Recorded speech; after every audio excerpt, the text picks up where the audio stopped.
Fer Alvarez, soluções em aço. Aproveite o seu 13º e dê este presente para você e sua família.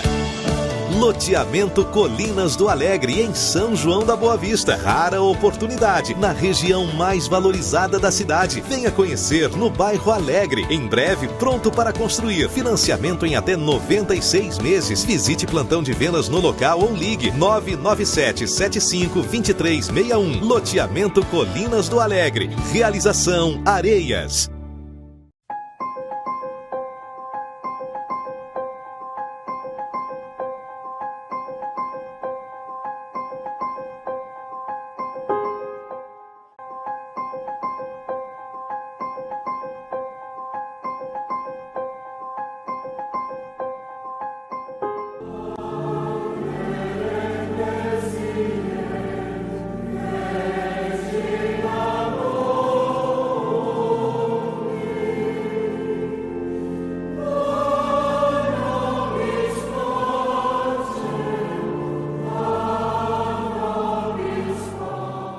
Olá, queridos irmãos e irmãs, na alegria e na paz nos encontramos aqui mais uma vez neste canal para transmitir a cada um de vocês a beleza do Evangelho, da Palavra de Deus, a beleza de Jesus que nos move a viver a nossa vida, que nos motiva a celebrar a cada momento da nossa existência.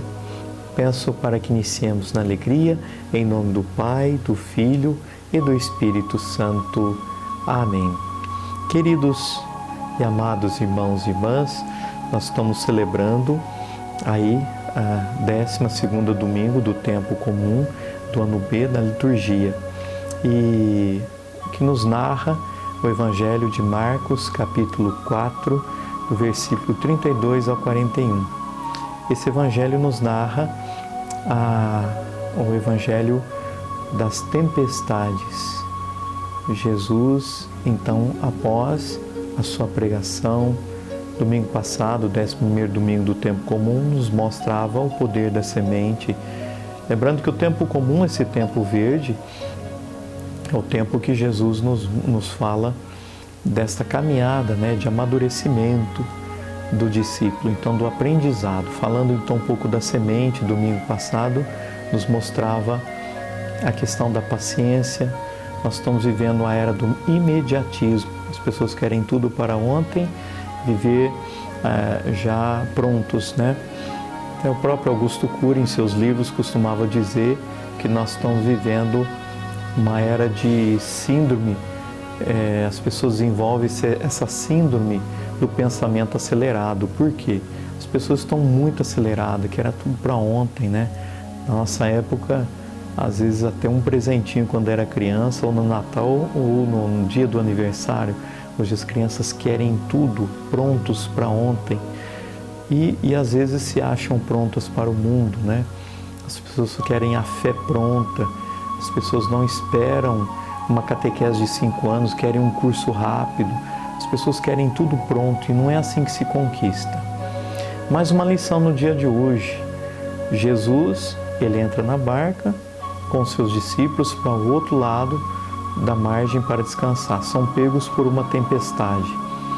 E é interessante que 2 vezes é narrado no Evangelho a questão das tempestades, de modo diferente, não é?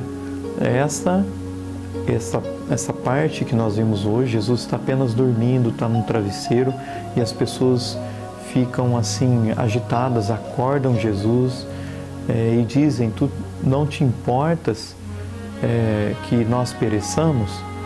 Olha a agitação do mar. E Jesus acabou mostrando uma grande lição para eles. A segurança não é o barco, a segurança é Jesus. A própria segurança estava ali. Eles estavam dizendo: olha o barco como está enchendo d'água, olha o nosso barco. E Jesus acalma o mar. Quer dizer, muitas vezes nós estamos apoiados nos barcos, nossa existência, e às vezes você é uma pessoa temente a Deus, você é uma pessoa que vai à igreja, você é uma pessoa fiel, e de repente você pensa: olha, será que Deus não se importa comigo? Porque é interessante, porque eles não estavam lá naquele oceano, eles não estavam lá naquele mar por conta própria, foi Jesus que os enviou. Então muitas vezes nós podemos estar sendo enviados também, nós estamos fazendo tanta coisa para Deus, estamos trabalhando para Deus, estamos servindo a Deus e de repente nos pega as circunstâncias da vida, as tempestades fortes e podem nos levar a questionar também onde está Deus, como Pedro disse, Senhor, não te importas? Parece que Deus está dormindo, né? Então, meus queridos irmãos e irmãs, Deus preocupa-se sim com os dramas dos homens, né? Às vezes as pessoas dizem, onde está Deus nos momentos mais difíceis da nossa existência, como as pessoas hoje estão enfrentando a questão das doenças, da Covid, quantas pessoas já se foram, partiram, muita gente continua morrendo. Então, o sofrimento, a dificuldade que enfrentamos ao longo da nossa vida, a liturgia desse 12º domingo do tempo comum diz-nos que ao longo da nossa caminhada pela terra, o homem não está perdido, o homem não está sozinho, o homem não está abandonado à sua própria sorte, né? Mas que Deus caminha ao seu lado, né? Que Deus está cuidando de nós com seu infinito amor de Pai. Então, a cada passo, basta olhar nos barcos da nossa vida, não se apegar nos barcos da nossa vida, não ficar preso olhando para a tempestade. Às vezes as pessoas ficam tão presas, esquecem de fixar seus olhares para Jesus que está ali no barco, não é? E às vezes as pessoas abandonam o barco, abandonam a igreja, abandonam a sua fé, começa com companhias que não são boas para ela, relacionamentos que não são próprios para ela, vão se entregando aos vícios, à bebedeira e tudo mais. Por quê? Porque elas ficaram somente com os olhos fixos nas tempestades. O Senhor hoje nos convida a olhar para Ele, não é? Esse olhar de Jesus, né? A primeira leitura até desse domingo nos fala muito de um Deus majestoso, de um Deus onipotente que domina a natureza, né? Que tudo está no plano perfeito de Deus, né? E o homem, na sua pequenez, na sua infinitude, sempre consegue entender essa lógica do plano de Deus, né? E às vezes acabam também nem entendendo, né? Aqueles que não entendem essa lógica de um Deus que entrega-se, né, em nossas mãos com confiança, com humildade, um Deus que se torna pequeno para nós. Então, é importante, né, nós estamos olhando aqui essa palavra de Deus hoje e nos motivando a viver aí a nossa fé, não é mesmo? O Evangelho, então, Marcos nos propõe uma catequese, então, sobre a caminhada do discípulo, eu e você, né? A caminhada do discípulo e a nossa missão nesse mundo, né? Marcos garante-nos que a todos os seus discípulos que nunca estaremos sozinhos, né? Que não estaremos enfrentando as tempestades dos nossos dias a dias sozinhos, né? Então, todos os dias se levantam no mar da vida as ondas fortes. Então, como eu acabei de dizer, não olhe para as circunstâncias da vida, não é? Deus não abandona o homem à sua própria sorte. Jesus, Ele acalma o mar, não é? Então, muitas vezes, Deus quer nos libertar do nosso egoísmo, né? Porque Deus nos ama, nos ensina no caminho da vida, que Ele nunca nos abandona. Então, nosso texto aí começa com Jesus decidindo passar para outra margem do mar, o lago de Tiberíades, né? Evidentemente, é um território de pagãos da Decápole, não é? E são um conjunto, a Decápole é um conjunto de 10 cidades, que era o nome dado ao território ali situado entre a Palestina, no caso oriental. Então entendemos que desde Damasco até o norte, Filadélfia do sul, o nome servia para designar uma liga de 10 cidades. Então, está ali Tiberíades, próximo a Decápole, né? Essas 10 cidades que formavam essa liga, que eram helenistas, né? Ou seja, não eram regidas com leis judaicas. Então, as cidades que entrevavam então a Decápole, bem como os territórios circundantes aí a cada uma dessas cidades davam então essa administração do legado de Roma na Síria. Então eram, enfim, uma região, um território todo pagão, né, considerado pelos judeus como a margem do caminho da salvação. E é justamente lá que Jesus vai, né? O episódio de Marcos nos narra este domingo que se passa Jesus, o texto se passa nessa travessia de Jesus com seus discípulos para esse mar da Galileia, essa região do Jordão, 21 quilômetros de comprimento. Olha para você ver, há quase uma cidade na outra aí, Água e São João, né? No caso aqui, próxima região, as tempestades que levavam este mar podiam aparecer subitamente, não avisava, né? Chegava abruptamente, né? E pegam os pescadores de surpresa. No caso aí se encontra, né, o mar, o barco, a tempestade, a noite, né? Narra também para nós a escuridão, a noite, o sono de Jesus.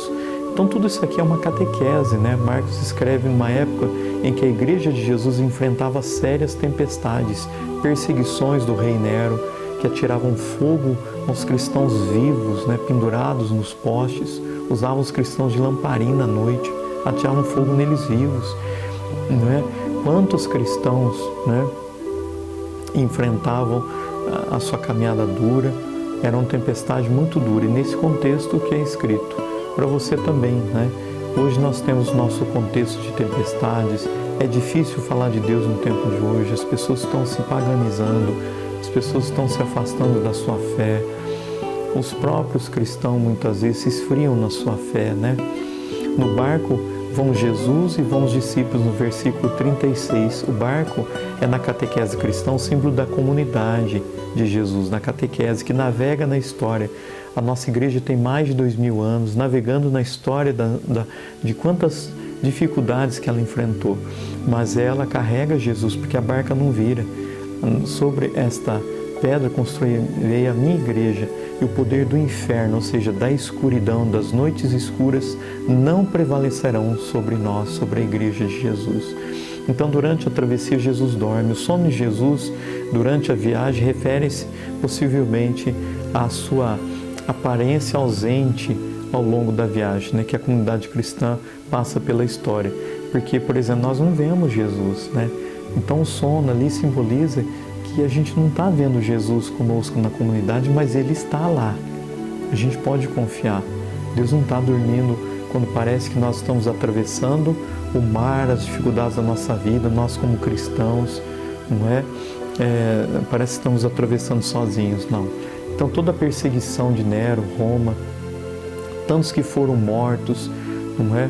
Quer demonstrar para nós aqui, para nós discípulos, essa catequese de que por todas as hostilidades do mundo, por todas as dificuldades que são esse mar, esses ventos contrários, Deus nunca estará ausente, Deus nunca nem estará alheio, né, à comunidade, ao que a gente enfrenta para evangelizar, ao que a gente enfrenta para viver concretamente a nossa vida cristã, né?